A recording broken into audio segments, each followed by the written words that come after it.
আজ থেকে প্রায় 40 বছর আগে আমরা এই গাছটাকে ভীষণ ভয় পেতাম। এই গাছের অনেক শাখা প্রশাখা এদিকে বাকিয়া বিশাল দূর পর্যন্ত গিয়ে গড়াইছিল আর কি। এখান থেকে মানুষ চলতে ভয় পেত। এবং আমরা ছোটোবেলা ওই যে খাজা গজা অর্থাৎ মিষ্টি, এক ধরনের মিষ্টি কিনে এখানে মান্য দিতাম এই গোড়ায়। এবং বলা হতো যে এর গায়ে সোনার শিকল বাঁধা থাকতো। এখানে বিল ভবনের বিল থেকে নৌকো এনে এখানে বাঁধতো, এরকম কিছু কুসংস্কার ছিল আর কি।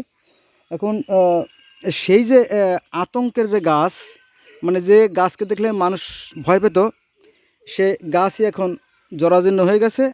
গাছই এখন ভয়ের কারণ হয়ে গেছে, অর্থাৎ নিজেই শেষ হয়ে গেছে। দেখেন এটা, হ্যাঁ, মানুষের কুসংস্কার। এটা বিশাল ছিল, এই যে দেখেন, এই যে এখানে কিন্তু ডাল ছিল, এই ডালগুলো ভেঙে গেছে। ডাইন পাশের ডালগুলো ভেঙে গেছে, এই পাশের ডালগুলো ভেঙে গেছে, সব ভেঙে একাকার হয়ে গেছে। এখানে আছে বিশাল বিল, আমি আপনাদের দেখাচ্ছি। এই ডালগুলো সব ভেঙে গেছে। এই গাছটার ডাল কেউ পোড়ায় না ভয়তে, কারণ এতে অমঙ্গলের আশঙ্কা করে। এই হলো বিষয়। এদিকে আছে বিশাল বিল, সব ঘিরে গেছে যদিও বিভিন্ন বাড়িতে। এখন আর ভয়ের কারণ নাই, কিন্তু আগে মানুষ ভয় পেত।